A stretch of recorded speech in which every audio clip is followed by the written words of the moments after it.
आज हम सुनने जा रहे हैं शिव प्रसाद सिंह द्वारा रचित कहानी दादी माँ। तो आइए सुनते हैं इस कहानी को। कम जोरी ही है अपनी, पर सच तो यह है कि जरा सी कठिनाई पड़ते बीसों गर्मी, बरसात और वसंत देखने के बाद भी मेरा मन सदा नहीं तो प्राय अनमना सा हो जाता है। मेरे शुभचिंतक मित्र मुंह पर मुझे प्रश्न करने के लिए आने वाली छुट्टियों की सूचना देते हैं और पीठ पीछे मुझे कमजोर और जरा सी प्रतिकूलता से घबराने वाला कहकर मेरा मजाक उड़ाते हैं। मैं सोचता हूँ, अच्छा अब कभी उन बातों का ना सोचूंगा। ठीक है, जाने दो, सोचने से होता ही क्या है।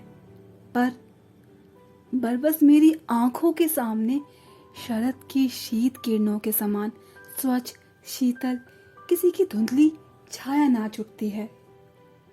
मुझे लगता है जैसे कुहार के दिन आ गए हैं। मेरे गांव के चारों ओर पानी ही पानी हिलोरे ले रहा है। दूर के सिवान से बहकर आए हुए मोथा और साई की अतकली घासें, गेहूं और बयानपाज की जड़ें और नाना प्रकार की बरसाती घासों के बीच सूरज की गर्मी में खेलते हुए पानी में सड़कर एक विचित्र गंध छोड़ रहे हैं। रास्तों में कीचड़ सूख गया है और गांव के लड़के किनारों पर झाग भरे जलाशयों में धमाके से कूद रहे हैं। अपने अपने मौसम की अपनी अपनी बातें होती हैं। आषाढ़ में आम और जामुन न मिले, चिंता नहीं। अगहन में चिवड़ा और गुड़ न मिले, दुख नहीं। चैत के दिनों में लाई के साथ गुड़ की पट्टी ना मिले, अफसोस नहीं। पर कुहार के दिनों में इस गंधपूर्ण झाग भरे जलाशय में कूदना ना हुआ तो बड़ा बुरा मालूम होता है। मैं भीतर भीतर हुड़क रहा था। 2-1 दिन ही कूद सका था, नहा धोकर बीमार हो गया। हल्की बीमारी है, ना जाने क्यों मुझे अच्छी लगती है। थोड़ा थोड़ा ज्वर हुआ और सर में साधारण दर्द और खाने के बाद दिन भर नींबू और साबु। लेकिन इस बार ऐसी चीज नहीं थी। ज्वर जो चढ़ा था तो चढ़ता ही गया, रजाई पर रजाई, और उतरा रात 12 बजे के बाद। दिन में मैं चादर लपेटे सोता था। दादी माँ आई, शायद नहाकर आई थी उस समय। उसी झाग भरे जल में पतले दुबले स्नेह सने शरीर पर सफेद किनारीहीन धोती, सन से सफेद बालों के सिरों पर टपके हुए जल की शीतलता। आते ही उन्होंने मेरे सर पर और पेट पर हाथ फेरे और छुए। आंगन की गांठ खोल किसी अदृश्य शक्तिधारी के चबूतरे की मिट्टी मुंह में डाली और माथे पर लगाई। दिन रात चारपाई के पास बैठी रहती, कभी पंखा झलती, कभी जलते हुए हाथ पैर कपड़े से सहलाती, सर पर दालचीनी का लेप करती और 20 बार छू छू कर ज्वर का अनुमान करती। हांडी में पानी आया कि नहीं, उसकी पीपल की छाल में छोंक की कि नहीं, खिचड़ी में मूंग की दाल एकदम मिल तो नहीं गई, कोई बीमार के घर के सीधे बाहर से आकर तो नहीं चला गया, आदि लाखों प्रश्न पूछ पूछ कर घर वालों को परेशान कर देती। दादी माँ को गवई गाँव की 50 किस्म की दवाइयों के नाम याद थे। गाँव में कोई बीमार होता तो उसके पास पहुंचती और वहीं भी उनका वही काम होता, हाथ छूना, माथा छूना, पेट छूना। फिर भूत से लेकर मलेरिया, सरसान, निमोनिया तक का अनुमान वो विश्वास के साथ सुनाती थी। महामारी और विसूचिका के दिनों में वो रोज सवेरे उठकर स्नान के बाद लवंग और गुड़ मिश्रित जलाधार गुगल और धूप सफाई कोई उनसे सीख ले। दवा में देर होती तो मिश्री या शहद खत्म हो जाता या चादर या खिलाफ की नहीं बदले जाते तो वो जैसे पागल हो जाती। बुखार तो मुझे अब भी आता है। नौकर पानी दे देता है, मेज महाराज अपने मन से पकाकर खिचड़ी या साबू, डॉक्टर साहब आकर नाड़ी देख जाते हैं और कुनेल मिक्सचर की शीशी की तिताई के डर से बुखार भी भाग भी जाता है। पर ना जाने क्यों ऐसे बुखार को बुलाने का अब जी नहीं होता। कृष्ण भैया की शादी ठीक हुई थी। दादी माँ के उत्साह और आनंद का क्या कहना। दिन भर गायब रहती। सारा घर जैसे उन्होंने अपने सर पर उठा लिया था। पड़ोसी ने आती, बहुत बुलाने पर भी दादी माँ आती। बहन, बुरा ना मानना, कार परोजन का घर ठहरा, एक काम अपने हाथ से ना करूं तो होने वाला नहीं। जानों को यूं तो सभी जानते थे कि दादी माँ कुछ करती नहीं हैं, पर किसी काम में उनकी अनुपस्थिति वस्तुतः विलंब का कारण बन जाती। उन्हीं दिनों की बात है। एक दिन दोपहर को मैं घर लौटा। बाहर निकासोद्वार पे दादी माँ किसी पर बिगड़ रही थी। देखा, पास के कोने में दुबकी रामी की चाची खड़ी हैं। सो ना होगा धन्नो, रुपये मैं सूद के आज दे दे। तेरी आंखें में तो शर्म है नहीं। मांगने के समय कैसे आई थी? पैरों पर नाक रगड़ती फिरी। किसी ने एक पाई भी ना दी। अब लगी है आजकल करने में। फसल मैं दूंगी। अब क्या तेरी खातिर मैं दूसरी फसल कटेगी? दूंगी मालकिन। रामी की चाची रोती हुई दोनों हाथों में आंचल पकड़े दादी माँ के पैरों की ओर झुकी। बिटिया की शादी है, आप ना दया करेंगी तो उसे बेचारी का निस्तार कैसे होगा? हट हट, अभी नहा के आ रही हूं। दादी माँ पीछे हट गई। जाने दो दादी, मैंने इस अप्रिय प्रसंग को हटाने की गरज से कहा। बेचारी गरीब दे देगी कभी। चल चल, आया है समझाने। मैं चुपके से आंगन की ओर चल गया। कई दिन बीत गए। मैं इस प्रसंग को एकदम भूल सा गया था। एक दिन रास्ते में रामी की चाची मिली। वह दादी को पूतो फलो दूधो नहाओ का आशीर्वाद दे रही थी। मैंने पूछा, क्या बात है धनो चाची?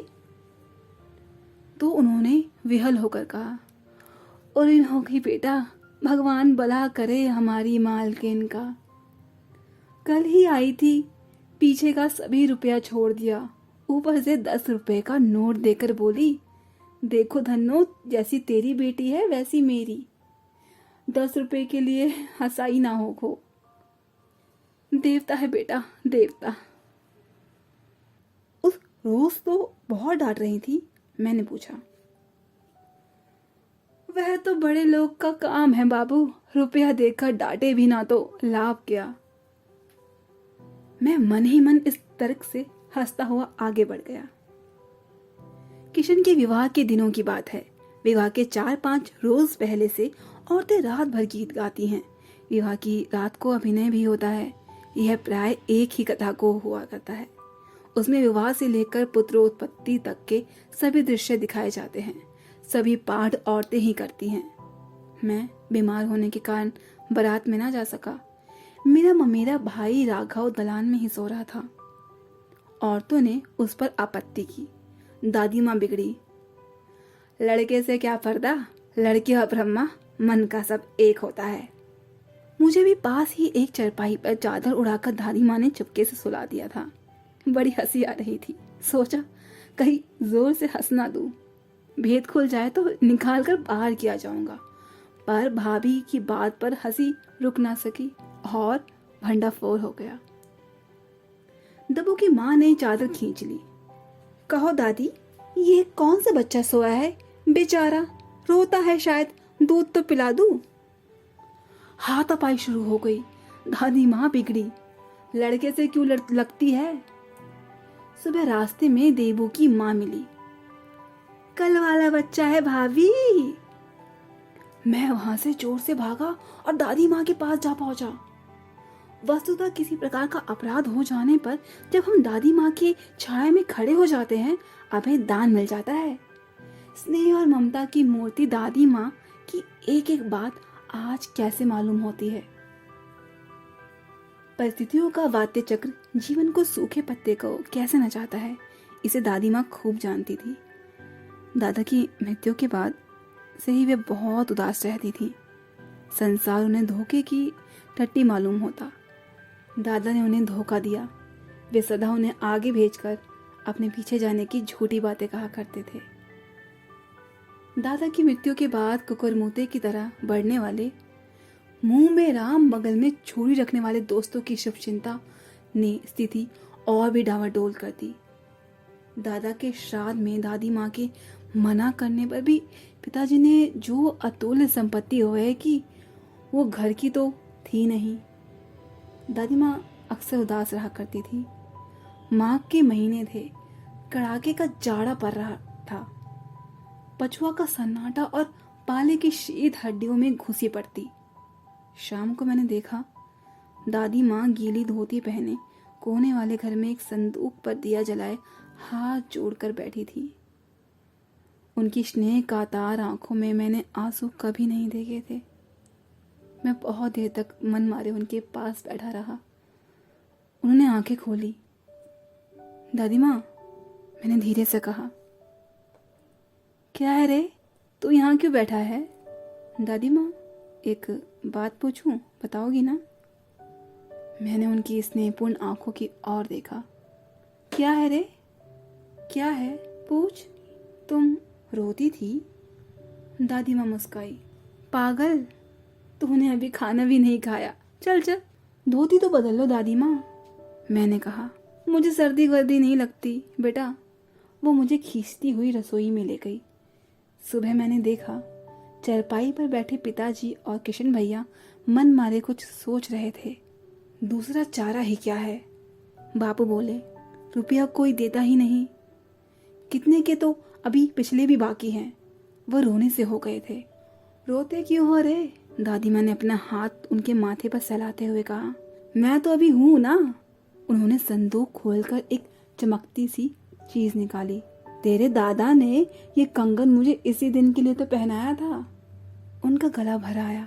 मैंने इसे पहना नहीं, इसे सहेज कर रखती आई हूँ। यह वंश की निशानी है। उन्होंने आंसू पोंछ कर कहा। पुराने लोग आगा पीछा सब सोच लेते हैं बेटा। सचमुच मुझे दादी माँ शाभ्रष्ट देवी सी लगी। धुंधली छाया विलीन हो गई। मैंने देखा, दिन काफी चढ़ाया है। पास के लंबे खजूर के पेड़ से उड़कर एक कौवा अपनी घिनौनी काली आंखें फैलाकर मेरी खिड़की पर बैठ गया। हाथ में अब भी किशन भैया का पत्र कांप रहा है। काली चींटियों सी कतारें धूमिल हो रही हैं। आंखों पर विश्वास नहीं होता। मन बार बार अपने से यही पूछ बैठता है, क्या सचमुच दादी माँ नहीं रही?